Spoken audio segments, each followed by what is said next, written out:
Hi hello ನಮಸ್ತೆ friends, ನಾನು ನಿಮ್ಮೆಲ್ಲರ ಪ್ರೀತಿಯ ರೂಪ ಎಲ್ಲ ಮಲ್ಟಿಮೀಡಿಯಾ ಯೂಟ್ಯೂಬ್ ಚಾನಲ್ಗೆ ನಿಮ್ಮೆಲ್ಲರಿಗೂ ಸ್ವಾಗತ. ನಾನಿವತ್ತು ಮೊಬೈಲಿಂದ ಮಕ್ಕಳಲ್ಲಿ ಆಗುವಂತಹ ದುಷ್ಪರಿಣಾಮಗಳ ಬಗ್ಗೆ ನಿಮ್ಮೆಲ್ಲರಿಗೂ ತಿಳಿಸ್ಕೊಡ್ತೀನಿ. ಮಕ್ಕಳಲ್ಲಿ, ಚಿಕ್ಕ ಮಕ್ಕಳಲ್ಲಿ, ದೊಡ್ಡವರಲ್ಲಿ ಅಂದರೆ ದೊಡ್ಡವರ ಟೀನೇಜರ್ಸಲ್ಲಿ ಇತ್ತೀಚಿನ ದಿನಗಳಲ್ಲಿ ಮೊಬೈಲ್ ಹೆಚ್ಚಾಗಿರೋದ್ರಿಂದ ಮಕ್ಕಳ ಮೇಲೆ ಯಾವ ರೀತಿ ಆರೋಗ್ಯದ ಮೇಲೆ ಹೇಗೆ ಅದು ಪರಿಣಾಮ ಬೀಳುತ್ತೆ, ಹಾಗೆ ಟೀನೇಜರ್ಸ್ ಮೇಲೆ ಹೇಗೆ ಪರಿಣಾಮ ಬೀರುತ್ತೆ ಅಂತ ನಾನು ಈ ವಿಡಿಯೋನಲ್ಲಿ ನಿಮಗೆ ತಿಳಿಸ್ಕೊಡ್ತೀನಿ. ಅದಕ್ಕಿಂತ ಮುಂಚೆ ಯಾರೆಲ್ಲ ಹೊಸದಾಗಿ ನನ್ನ ಚಾನಲನ್ನು ನೋಡ್ತಾ ಇದ್ದೀರೋ ಪ್ಲೀಸ್ ಸಬ್ಸ್ಕ್ರೈಬ್ ಮಾಡ್ಕೊಳ್ಳಿ. ನನ್ನ ವಿಡಿಯೋ ನಿಮಗೆ ಇಷ್ಟ ಆದರೆ ಲೈಕ್ ಮಾಡಿ, ಶೇರ್ ಮಾಡಿ, ಕಮೆಂಟ್ ಕೂಡ ಮಾಡಿ.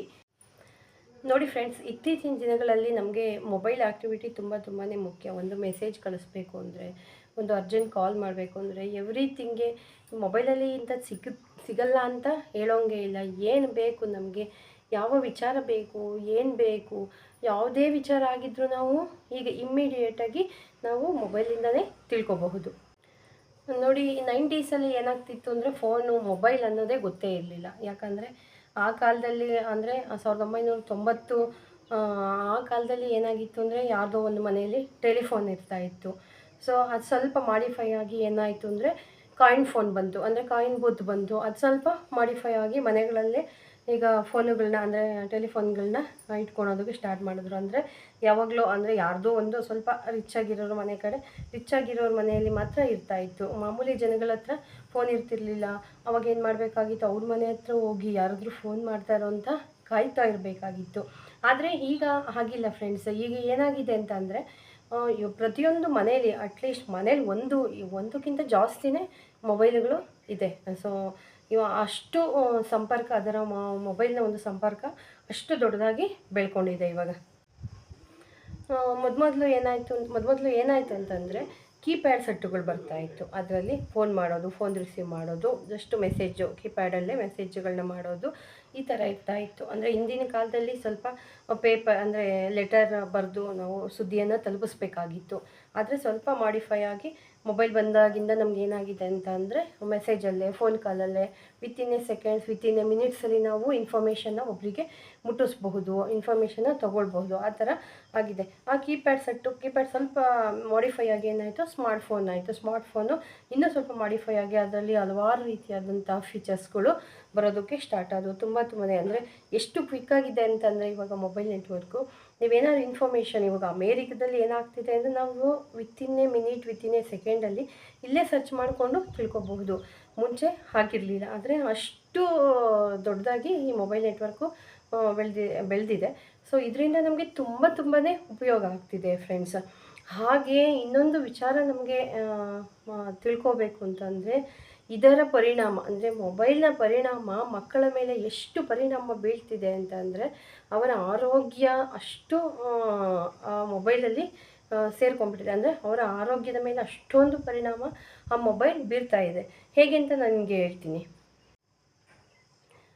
ಫಸ್ಟ್ ನಾವು ಚಿಕ್ಕ ಮಕ್ಕಳ ಮೇಲೆ ಹೇಗೆ ಪರಿಣಾಮ ಬೀರುತ್ತೆ ಅಂತ ತಿಳ್ಕೊಳ್ಳೋಣ ಫ್ರೆಂಡ್ಸ್. ಚಿಕ್ಕ ಮಕ್ಕಳು ಅಂದರೆ ಇವಾಗ ಇತ್ತೀಚಿನ ದಿನಗಳಲ್ಲಿ ಏನಾಗ್ತಿದೆ ಅಂದರೆ ಮಕ್ಕಳು ಸುಮ್ಮನಿದ್ರೆ ಸಾಕಪ್ಪ ಅಂತ ಹೇಳಿ ಪೇರೆಂಟ್ಸ್ಗಳು ಏನು ಮಾಡ್ತಿದ್ದಾರೆ, ಪೇರೆಂಟ್ಸ್ ಮಾಡೋ ದೊಡ್ಡ ತಪ್ಪು ಅಂದರೆ ಮಕ್ಕಳ ಕೈಲಿ ಮೊಬೈಲ್ಗಳನ್ನು ಕೊಡೋದು. ಮಕ್ಕಳು ಊಟ ತಿನ್ನಲಿ, ಬೇಗ ರೆಡಿ ಆಗಲಿ, ಅಥವಾ ಸುಮ್ಮನೆ ಇರಲಿ, ಈ ಥರ ಕಾರಣಗಳಿಂದ ನಾವು ಚಿಕ್ಕ ಮಕ್ಕಳಿಗೆ ಮೊಬೈಲ್ನ ಕೊಟ್ಟಾಗ ಏನಾಗುತ್ತೆ, ಅವರ ಫುಲ್ಲು ಮೈಂಡು, ಕಣ್ಣುಗಳು ಫುಲ್ಲು ಆ ಮೊಬೈಲ್ ಮೇಲೇ ಇದ್ದೋಗ್ಬಿಡುತ್ತೆ. ಆಗ ಏನಾಗುತ್ತೆ ಅಂದರೆ ಮೊದಲು ಪರಿಣಾಮ ಬೀರೋದು ಅವರ ಕಣ್ಣುಗಳ ಮೇಲೆ. ಎಷ್ಟು ಪರಿಣಾಮ ಬೀರುತ್ತೆ ಅಂದರೆ ಅವರು ಕಂಟಿನ್ಯೂಯಸ್ ಆಗಿ ಅದನ್ನೇ ನೋಡ್ತಿರೋದ್ರಿಂದ ಅದರ ಒಂದು ಬೆಳಕು ಮತ್ತು ಅದರ ಬರ್ತಾ ಇರುವಂತಹ ಸ್ಕ್ರೀನ್ ಬೆಳಕು ಅದೇನಾಗುತ್ತೆ ಅಂದರೆ ಆ ಮಕ್ಕಳ ಕಣ್ಣುಗಳ ಮೇಲೆ ತುಂಬಾ ಪರಿಣಾಮ ಬೀರುತ್ತೆ. ಇದರಿಂದ ನರ್ವಸ್ ಸಿಸ್ಟಮ್ಗೆ ತುಂಬಾ ತೊಂದರೆ ಆಗ್ತಿದೆ. ನೀವು ಇತ್ತೀಚಿನ ದಿನಗಳಲ್ಲಿ ಸೋಷಿಯಲ್ ಮೀಡಿಯಾಗಳಲ್ಲಿ ನೋಡ್ತಾ ಇದ್ದೀರ. ನಾನು ಹಿಂದಿನ ವಿಡಿಯೋಗಳಲ್ಲಿ ನಿಮಗೆ ಆಲ್ರೆಡಿ ಹೇಳಿದ್ದೆ, ಸೋಷಿಯಲ್ ಮೀಡಿಯಾಗಳಲ್ಲಿ ಮೊಬೈಲನ್ನು ಮಕ್ಕಳು ಕಂಟಿನ್ಯೂಸ್ ಆಗಿ ನೋಡಿದ್ರಿಂದ ಹಾಗಾಗಿದೆ, ಹೀಗಾಗಿದೆ, ಮತ್ತು ಅವ್ರಿಗೆ ಈ ಥರ ಅವರು ಒಂಥರ ಮೈಂಡಲ್ಲಿ ಏನೋ ಪ್ರಾಬ್ಲಮ್ ಆಗಿದೆ, ಅಂದರೆ ಹುಚ್ಚಿಡಿದಿದೆ, ಈ ಥರ ಸಮಸ್ಯೆಗಳನ್ನ ನಾವು ನೋಡಿದ್ದೀವಿ ಫ್ರೆಂಡ್ಸ್. ಹಾಗೆ ಏನಾಗ್ತಿದೆ ಅಂತ ಅಂದರೆ ಮಕ್ಕಳು ಕಂಟಿನ್ಯೂಸ್ ಆಗಿ ಕುತ್ಕೊಂಡು ಫೋನುಗಳನ್ನ ಹೀಗೆ ನೋಡ್ತಾ ಇರ್ತಾರೆ ಅಲ್ವಾ. ಸೊ ಅವರು ಕಂಟಿನ್ಯೂಸ್ ಆಗಿ ಕುತ್ಕೊಂಡು ನೋಡೋದ್ರಿಂದ ಅವರ ಬೆನ್ನಿನ ಮೇಲೆ ಪರಿಣಾಮ ಬೀರೋದು. ಟೋಟಲಿ ಮಕ್ಕಳು ಕಂಟಿನ್ಯೂಸ್ ಆಗಿ ಮೊಬೈಲ್ ನೋಡೋದ್ರಿಂದ ಅವರ ದೇಹದ ಮೇಲೆ ತುಂಬ ಪರಿಣಾಮ ಬೀರುತ್ತೆ ಫ್ರೆಂಡ್ಸ್. ಲೈಕ್ ಕಣ್ಣುಗಳ ಮೇಲೆ ಆಗಿರ್ಬೋದು, ನರ್ವಸ್ ಸಿಸ್ಟಮ್ ಮೇಲೆ ಆಗಿರ್ಬೋದು, ಬ್ರೈನಲ್ಲಿ ಆಗಿರ್ಬೋದು. ಯಾಕಂದರೆ ಅವರಿನ್ನೂ ಬೆಳೀತಾ ಇರೋದ್ರಿಂದ, ಅಂದರೆ ಚಿಕ್ಕ ಮಕ್ಕಳಿರೋದ್ರಿಂದ ಅವರಲ್ಲಿ ಅವ್ರಿಗೆ ರೋಗ ನಿರೋಧಕ ಶಕ್ತಿ ಸ್ವಲ್ಪ ಕಡಿಮೆನೇ ಇರುತ್ತೆ. ನಾವು ಏನು ಮಾಡಬೇಕು ಅಂದರೆ ಅವ್ರನ್ನ ಬೂಸ್ಟ್ ಮಾಡಬೇಕು. ಸೊ ಆದಷ್ಟು ನಾವು ಅವರ ಆರೋಗ್ಯನ ಹೇಗೆ ನಾವು ಹಣ್ಣು ತರಕಾರಿಗಳನ್ನ ಕೊಟ್ಟು ಹಾಗೆ ಹೀಗೆ ಅವ್ರನ್ನ ಚೆನ್ನಾಗಿ ಬೆಳೆಸ್ತೀವೋ ಹಾಗೆ ಇದು ಕೂಡ ತುಂಬಾ ಇಂಪಾರ್ಟೆಂಟು. ಸೊ ಆದಷ್ಟು ಮೊಬೈಲನ್ನು ಚಿಕ್ಕ ಮಕ್ಕಳಿಗೆ ಕೊಡಲೇಬೇಡಿ, ಖಂಡಿತ ಕೊಡಲೇಬೇಡಿ ಅಂತ ಹೇಳ್ತೀನಿ ನಾನು. ಯಾಕಂದರೆ ಅವರಿಗೆ ಅವಶ್ಯಕತೆ ಇಲ್ಲವೇ ಇಲ್ಲ. ನಾವು ಮೊಬೈಲ್ ಕೊಟ್ಟರೆ ಸುಮ್ಮನಿರ್ತಾರೆ ಅಂತ ಒಂದು ದಿನ ಅದನ್ನೇ ಅಭ್ಯಾಸ ಮಾಡಿದ್ರೆ ಏನಾಗುತ್ತೆ ಅಂದರೆ ಅವರು ಹತ್ಬಿಟ್ರೆ ಕೊಟ್ಬಿಡ್ತಾರೆ ಅಂತ, ಸೊ ಅದನ್ನೇ ಅಭ್ಯಾಸ ಮಾಡ್ಕೊತಾರೆ. ನಾವು ಕೊಡಬಹುದು, ಆದರೆ ಅವರ ಮೇಲೆ ಅದು ತುಂಬಾ ಪರಿಣಾಮ ಬೀರುತ್ತೆ. ಸೊ ಅದನ್ನು ಮುಂದೆ ನಾವು ತುಂಬಾ ಸಫರ್ ಮಾಡಬೇಕಾಗುತ್ತೆ. ಹಾಗಾಗಿ ಫ್ರೆಂಡ್ಸ್, ಚಿಕ್ಕ ಮಕ್ಕಳಿಗೆ ಆದಷ್ಟು ಮೊಬೈಲ್ ಕೊಡಬೇಡಿ. ಆದರೆ ಸ್ಕೂಲ್ಗೆ ಹೋಗೋ ಮಕ್ಕಳಲ್ಲಿ ಏನಾಗುತ್ತೆ ಅಂದರೆ, ಇವಾಗ ಚಿಕ್ಕ ಮಕ್ಕಳು ಫಸ್ಟ್ ಸ್ಟ್ಯಾಂಡರ್ಡ್, ಸೆಕೆಂಡ್ ಸ್ಟ್ಯಾಂಡರ್ಡ್ ಆ ಥರ ಮಕ್ಕಳಲ್ಲಿ ಇವಾಗ ಏನಾಗ್ತಿದೆ ಅಂದರೆ, ಸಾಮಾನ್ಯವಾಗಿ ಇವಾಗ ಆಲ್ಮೋಸ್ಟ್ ಆಲು ಎಲ್ಲ ಕಾನ್ವೆಂಟುಗಳಲ್ಲಿ ಅಥವಾ ಗೌರ್ಮೆಂಟ್ ಸ್ಕೂಲಲ್ಲಿ ಈ ಥರ ಏನು ಸಮಸ್ಯೆ ಇಲ್ಲ ಅಂದ್ಕೊತೀನಿ. ಆದಷ್ಟು ಪ್ರೈವೇಟ್ ಸ್ಕೂಲಲ್ಲಿ ಏನಾಗ್ತಿದೆ ಅಂದರೆ, ಗ್ರೂಪ್ ಅಂದರೆ ಫಸ್ಟ್ ಸ್ಟ್ಯಾಂಡರ್ಡ್ ಒಂದು ಗ್ರೂಪ್, ಸೆಕೆಂಡ್ ಸ್ಟ್ಯಾಂಡರ್ಡ್ ಒಂದು ಗ್ರೂಪ್, ಪೇರೆಂಟ್ಸ್ ಒಂದು ಗ್ರೂಪ್ ಮಾಡ್ಕೊಂಡ್ಬಿಟ್ಟು ಎಲ್ಲ ಹೋಮ್ವರ್ಕ್ಸನ್ನು ಅದರಲ್ಲೇ ಕಳಿಸ್ತಿದ್ದಾರೆ. ಅಂದರೆ ಆವತ್ತಿನ ದಿನದ ಹೋಮ್ವರ್ಕ್ ಏನು ಅಂತ ಅದರಲ್ಲೇ ಕಳಿಸ್ತಿದ್ದಾರೆ. ಸೊ ನಾವು ಅದನ್ನು ನೋಡಿ ಹೇಳ್ಬೇಕಾಗುತ್ತೆ ಅಥವಾ ಅವ್ರಿಗೆ ತೋರಿಸ್ಬೇಕಾಗುತ್ತೆ.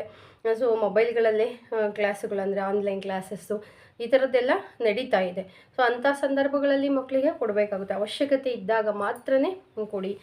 ಗೇಮ್ ಆಡೋದು, ರೀಲ್ಸ್ ನೋಡೋದು ಆ ಥರದ್ದೆಲ್ಲ ಇದ್ದಾಗ ನೀವು ಆದಷ್ಟು ತುಂಬಾ ಚಿಕ್ಕ ಮಕ್ಕಳಿಗೆ, ಎಸ್ಪೆಷಲಿ ಚಿಕ್ಕ ಮಕ್ಕಳಿಗೆ ಮೊಬೈಲು ಬೇಡವೇ ಬೇಡ ಅಂತ ನಾನು ಹೇಳೋದಕ್ಕೆ ಇಷ್ಟಪಡ್ತೀನಿ. ಇನ್ನು ಟೀನೇಜರ್ಸ್ ವಿಚಾರಕ್ಕೆ ನಾವು ಬಂದರೆ ಏನಾಗ್ತಿದೆ ಅಂದರೆ, ಮೊಬೈಲು ಅವರ ಮೇಲೆ ತುಂಬಾ ಪರಿಣಾಮಗಳನ್ನು ಬೀರ್ತಾ ಇದೆ. ಒಂದು ಮಗು ಒಂದು SSLC ಅಂದರೆ ಹೈಸ್ಕೂಲನ್ನು ಮುಗಿಸಿ ಕಾಲೇಜ್ ಮೆಟ್ಲು ಹತ್ತಿದ್ದಾನೆ ಅಂದರೆ, ಸೊ ಅವನಿಗೆ ಫೋನ್ ಕಂಪಲ್ಸರಿ ಅನ್ನೋ ಥರ ಆಗಿಬಿಟ್ಟಿದೆ ಇತ್ತೀಚಿನ ದಿನಗಳಲ್ಲಿ. ಅದರಲ್ಲಿ ಬೇಕಾಗಿರೋ ವಿಚಾರಗಳು ಬರುತ್ತೆ, ಬೇಡದೇ ಇರೋ ವಿಚಾರಗಳು ಬರುತ್ತೆ. ಬೇಕಾಗಿರೋವನ್ನ ನಾವು ಯೂಸ್ ಮಾಡಿಕೊಂಡು ಬೇಡದೇ ಇರೋವನ್ನ ಪುಷ್ ಮಾಡಿದ್ರೆ ಓಕೆ. ಆದರೆ ಅವರ ವಯಸ್ಸು ಅಂದರೆ ಟೀನೇಜರ್ಸ್ನ ವಯಸ್ಸಿದೆಯಲ್ಲ, ಸೊ ಅವ್ರ ವಯಸ್ಸೇ ಅಂಥದ್ದು. ಅಂದರೆ ಅದರಲ್ಲಿ ಬರುವಂತಹ ರೀಲ್ಸುಗಳಂತೆ, ಅದಂತೆ ಇದಂತೆ ಡ್ಯಾನ್ಸುಗಳು ಅದೆಲ್ಲ ನೋಡ್ತಾ ಇರ್ತಾರೆ. ಆಸಕ್ತಿ ಒಂದು ಸರಿ ಮೊಬೈಲ್ ಮೇಲೆ ಹೋದರೆ ಏನಾಗುತ್ತೆ, ನೋಡೋಣ ಅಂತ ಮನಸ್ಸು ಹೇಳ್ತಾ ಇರುತ್ತೆ.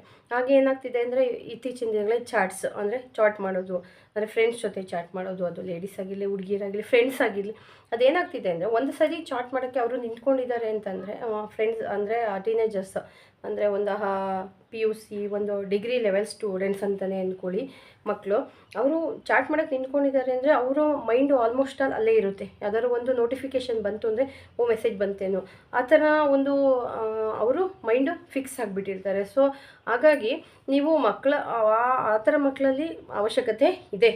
ಯಾಕಂದರೆ ಈಗ ನಮಗೆ ಸೋಷಿಯಲ್ ಮೀಡಿಯಾಗಳಲ್ಲಿ ತುಂಬಾ ಅವಶ್ಯಕತೆ ಇದೆ. ಗೂಗಲಲ್ಲಿ ಅವ್ರಿಗೆ ಬೇಕಾಗಿರೋ ಪ್ರಾಜೆಕ್ಟ್ ಅಂತೆ, ಅದಂತೆ ಇದಂತೆ ತುಂಬ ವಿಚಾರಗಳ ಬೇಕು. ಎಲ್ಲವನ್ನೂ ಪೇರೆಂಟ್ಸ್ ತಿಳ್ಕೊಂಡಿರೋದಿಲ್ಲ, ಎಲ್ಲವನ್ನೂ ಕಾಲೇಜಲ್ಲೇ ಹೇಳ್ಕೊಡೋದಿಲ್ಲ. ಹಾಗಾಗಿ ಎಷ್ಟೋ ವಿಚಾರಗಳು, ಪ್ರಾಜೆಕ್ಟುಗಳು ಈ ಥರದ ಅಂದರೆ ಎಜುಕೇಷನ್ಗೆ ಸಂಬಂಧಪಟ್ಟಿರುವಂತಹ ವಿಚಾರಗಳ ಅವ್ರಿಗೆ ಬೇಕಾಗುತ್ತೆ. ಸೊ ಅಂತಹ ಸಂದರ್ಭಗಳಲ್ಲಿ ಅವರು ಮೊಬೈಲ್ನ ಯೂಸ್ ಮಾಡಲಿ, ಖಂಡಿತ ಯೂಸ್ ಮಾಡಲಿ.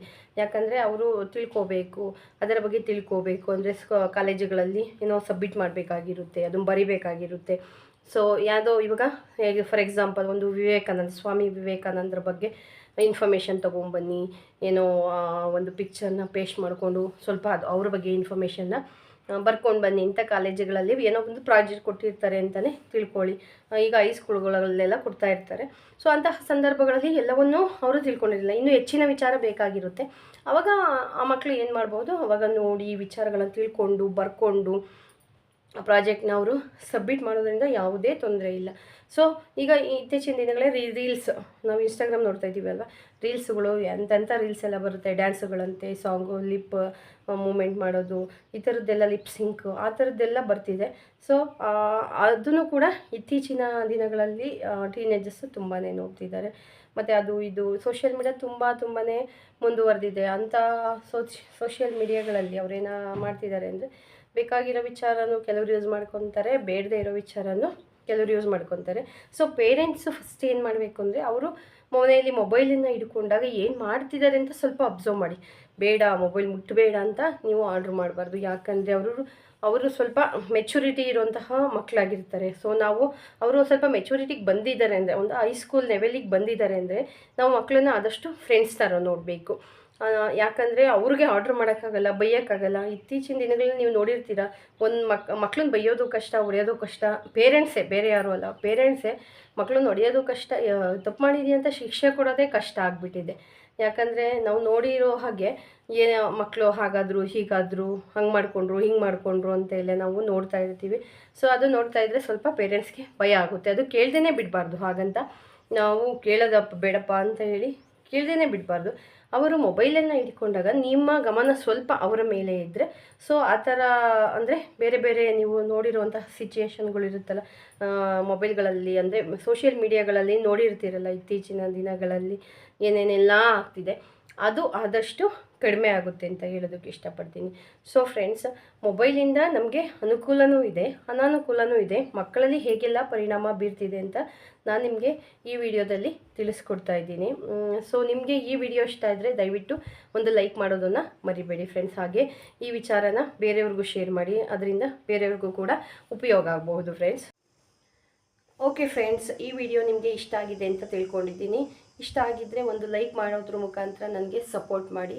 ಹಾಗೆ ನಾನು ಮತ್ತೊಂದು ವಿಷಯದೊಂದಿಗೆ ನಿಮ್ಮನ್ನು ಮತ್ತೊಮ್ಮೆ ಭೇಟಿ ಆಗ್ತೀನಿ. ಅಲ್ಲಿವರೆಗೂ ಟೇಕ್ ಕೇರ್, ಬಾಯ್ ಬಾಯ್, ನಮಸ್ಕಾರ.